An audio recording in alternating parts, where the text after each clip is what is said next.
Okay, so now that we have arranged our drums and the basic melodic elements, we can start adding some atmosphere and some ambience to the background to sort of fill it out before we do any more like significant melodic parts.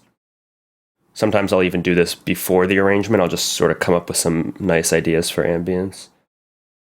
So usually I will do some background noise, whether it's like vinyl crackles or some type of found sound like rain or someone like walking down the street, something to just fill out the sides and give the listener like a little bit of ear candy that's like constantly changing. So we have this nice vinyl crackle sample. Get rid of the lows, maybe even boost the highs. And then we're going to spread that super wide.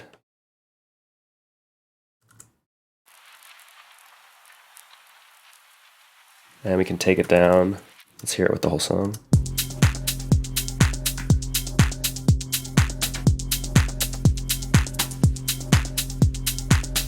Yeah. So, sounding pretty good. It just kind of gives the parts of the track that are quieter just a little more interest. And we could even do something else. I remember around the time I was making the track, I had just made a ton of modular hi-hat loops.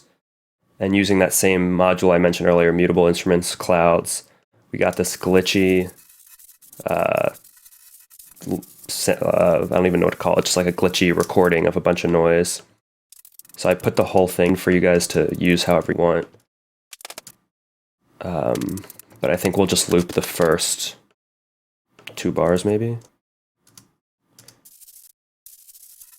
And it actually kind of sounds like it's on a grid, because I think it was originally like a 16th note hi-hat loop. So if we quantize it,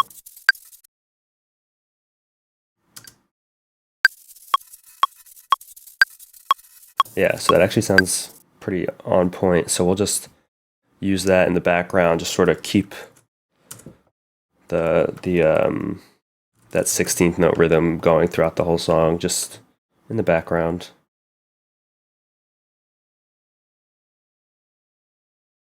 Let's hear how that sounds.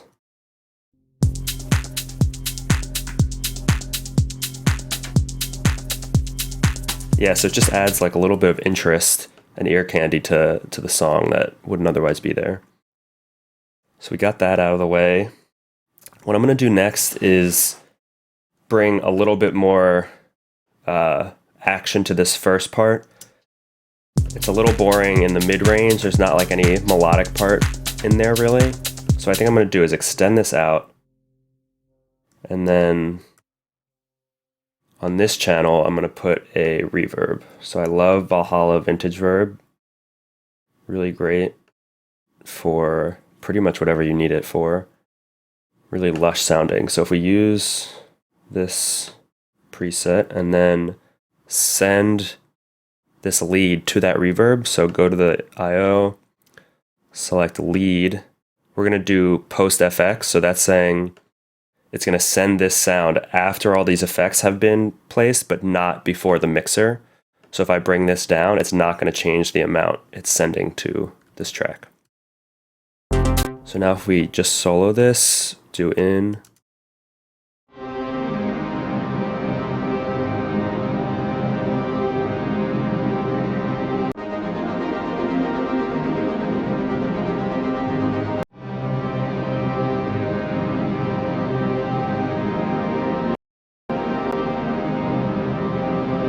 So I like that, but I think we can change it a little bit.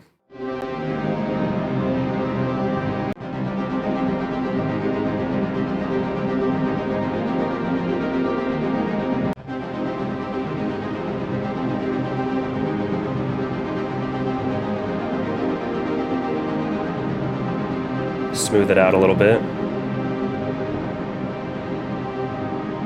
Get rid of some of the lows.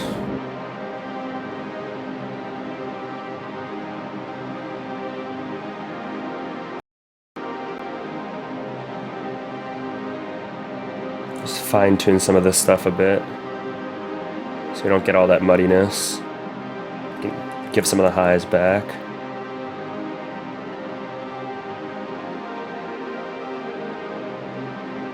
So that's sounding pretty cool. I think if we were to sidechain it to the kick, but you know what we're gonna do? Instead of sidechaining to our actual kick channel, we're gonna duplicate that, call one of them sidechain, and then drag it out the entire way. So this way, we can mute this and always have something that will be just pumping at the groove of the track, regardless of whether the kick is playing or not. So like even in the breakdown, we can have stuff pumping, and then we'll do that there. So this is really similar to using like Kickstart or LFO Tool or something like independent of the actual kick, but I kind of like it this way because it's still the, it's still connected to the kick rather than some curve that you drew in. So let's make it a little less extreme by opening the attack release.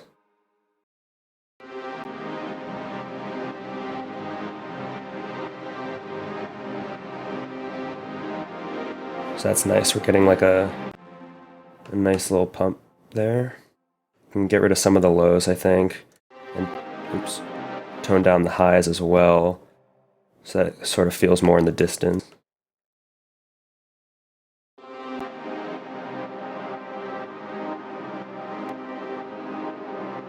Cool. So let's hear how that sounds. Oh, and the last thing we were gonna do is automate the actual channel being on or not. So this way, in the beginning, we're just hearing that reverb, even though it's based off of this. And the reason it's working is because we did post FX, not post mixer. If we did post mixer, it would be muted and then it wouldn't be sending any audio. I'm gonna change my sample rate so we stop dropping out.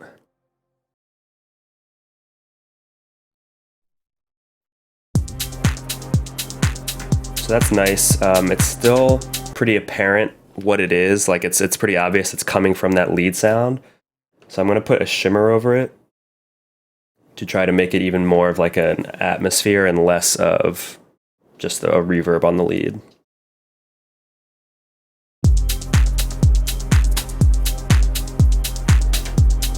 Ooh, you guys hear that little difference that I just made? Oops.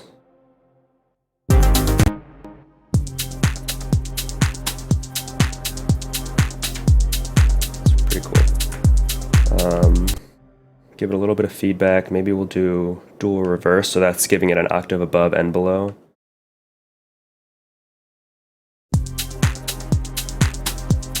So when you change the size on a reverb, it does that weird like pitch effect.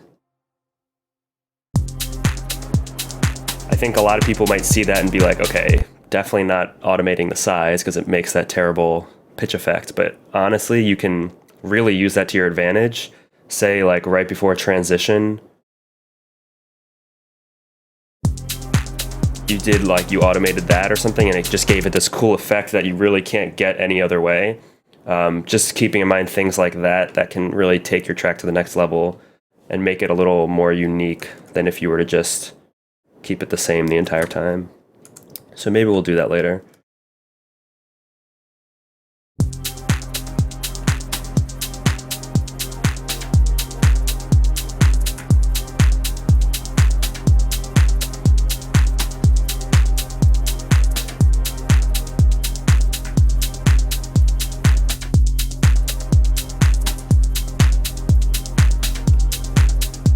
So we'll add a utility for that for now. I have a feeling in the future we'll probably, once the actual lead comes in, we'll bring that down so it's not clogging up the space. And then we can like bring it up later in the breakdown or something. So we'll just do this as a placeholder for now.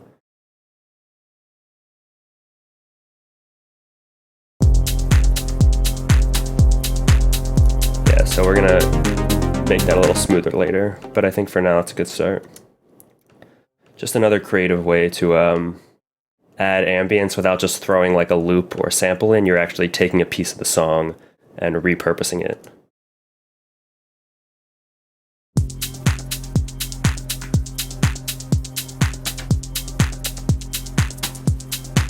Yeah, so I like that a lot. So Next, I think we could probably add some element to enhance the drop and the breakdown. I think a really safe go-to is just doing like a high string sound. It's sort of just like built-in tension, ready to go, easy to use. So we take this string sample. Let's turn that down a lot.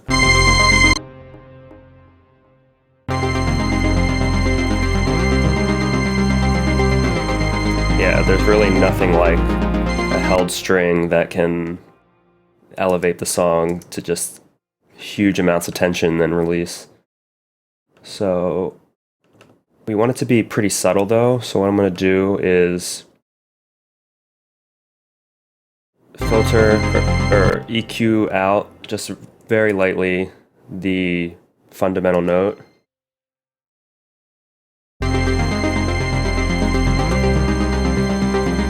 And that's just so it's not too extreme, and we really kind of want the high piece of it, not those low notes, because all of our other elements are already playing those notes. And we can even tone down the highs just a little bit. That's probably too much resonance. Let's go soft.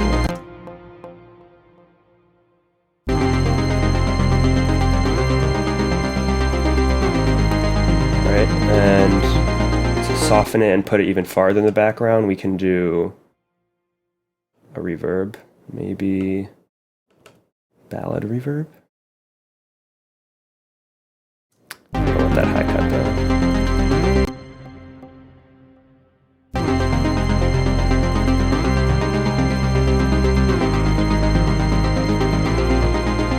So I think that's nice. Maybe to make it even more special, we can do an around the head auto pan. It's definitely way too much, but it's a cool preset to just use when you want more ear candy. Yeah, so now it's sort of swinging on time.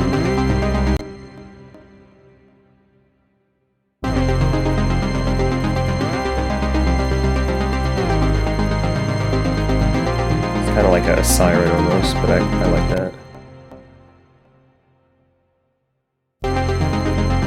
Yeah, just very subtle panning. Call that, oops. High string. And we can do just some rough volume automation on that. Take it through to here maybe, and start it all the way here.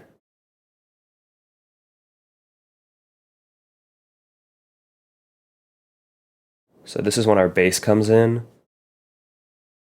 Up until, like, we're gonna have this bass fading out, so I think we sort of start the high string there, but we can definitely slowly fade it in. Like here maybe. So it,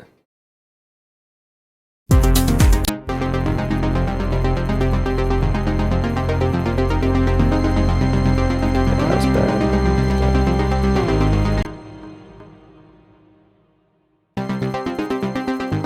Yeah, so we can smooth that out later, but I think that's a good start for now. And then we can also do a quick automation on the filter to just have it duck when it first comes in, which makes it a little more powerful when it builds.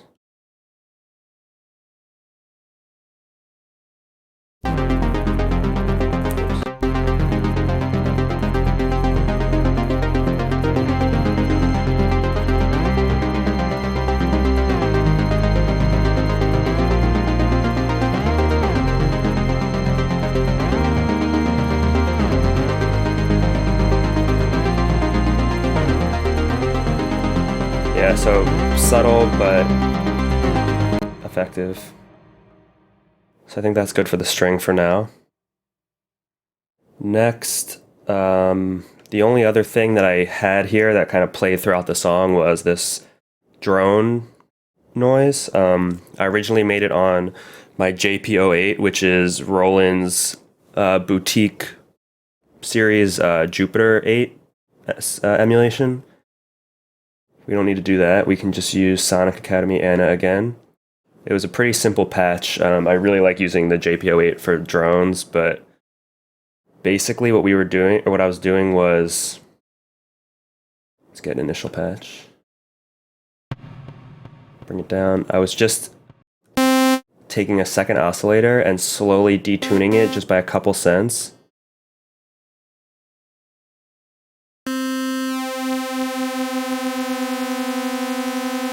So that would happen like during a transitional part. So maybe like, let's say right here.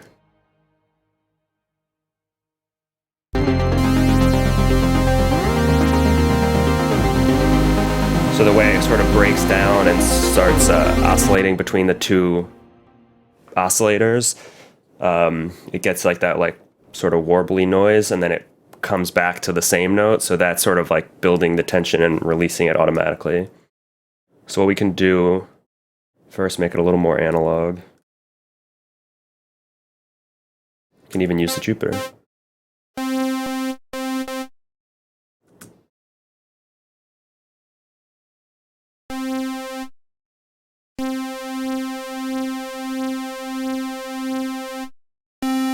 Definitely saw wave.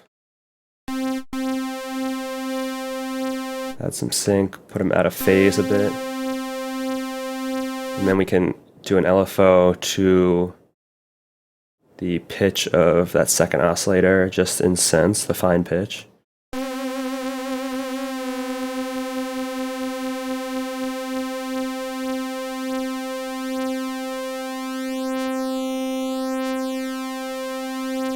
So it just gives it a little bit of movement, and then we'll probably end up automating it for the transitions. You can also get it a little wider by adding a second voice.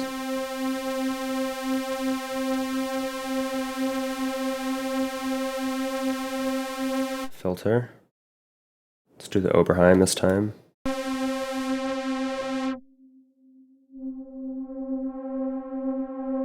And then we can do a second LFO down here to the cutoff of that filter, just for more movement.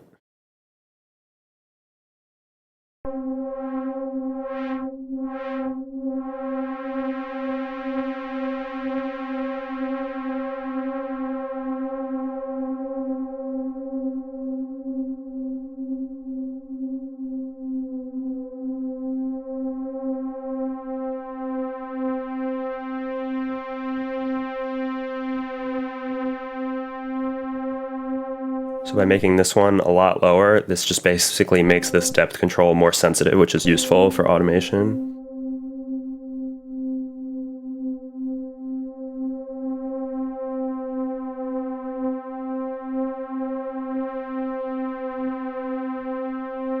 And we can add some chorus.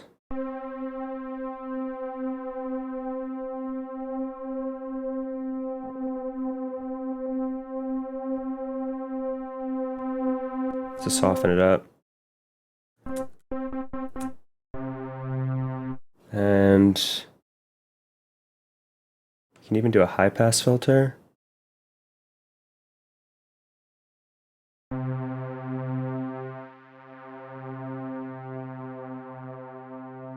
And automate that as well.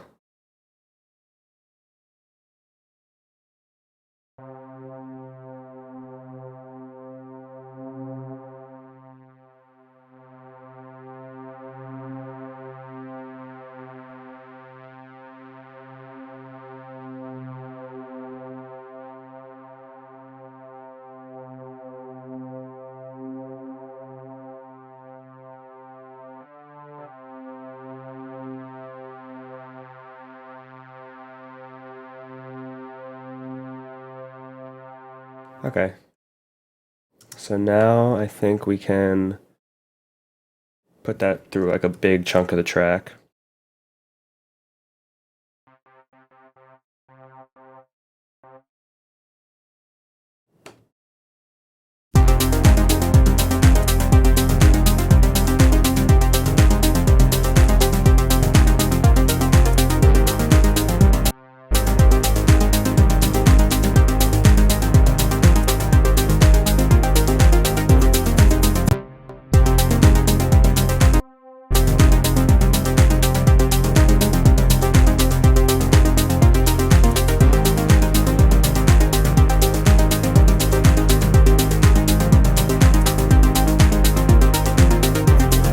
So you kind of hear that in the background.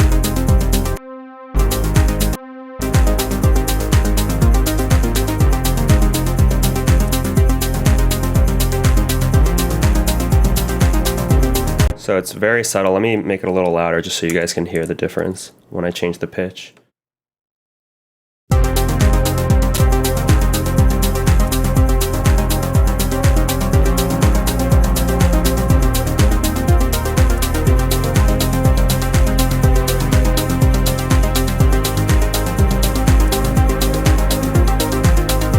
Yeah, so it's sort of this cool, like soaring siren type thing that just adds some movement. It sort of signals certain transitions. It's just going to be useful as we build it out. So let's see, we have added some ambience in the background. We've added a high string for the drop and the breakdown. We've added this drone. We can even have it the whole way and just automate the gain on it when we want it to come in and out.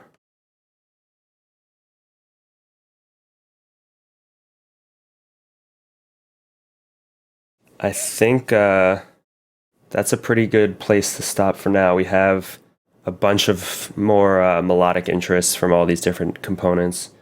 And next we can add melodic one-shots, things that'll just happen a couple times throughout the song rather than play the entire time.